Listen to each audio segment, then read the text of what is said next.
இதோ மக்களே, இது யார் எங்கள் அப்பா, இதோ எங்கள் ஃப்ரெண்ட்ஸ் அங்கே இருக்கிறாங்க. இதோ இவர் தான் நம்ம ஹீரோ. பார்த்தீங்களாண்ணா இந்த ஏரிக்கை இங்கே இருக்கான் பார்த்தீங்களா, இவன் தான் சில்லாடி. இவர் தான் எங்கள் ஏரியோட சொந்தக்காரங்க.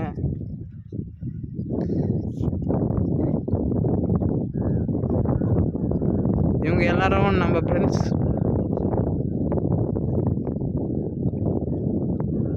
இதெல்லாம் அவங்க ஒரு கேங்காக இருக்கும்.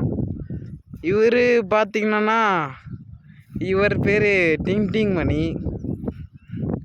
இவர் எப்போ பார்த்தாலுமே இந்த மாதிரி வலை பட்டுன்னு பாரு, படிக்கவே மாட்டார் இவர். இங்கே பார்த்தோன்னா மூஞ்சி காமிக்கவே மாட்டேங்கிறாரு. இவர் தான் வேஸ்ட் கொஞ்சம் காமிங்க ப்ரோ. இதுதான் எங்கள் ஏரி, பார்த்துக்கோங்க நண்பர்களே. இந்த ஏரிக்குள்ள இந்த மீன் பிடிச்சிட்டு இருக்க எங்கள் அப்பா, இவர் தான் எங்கள் அப்பா.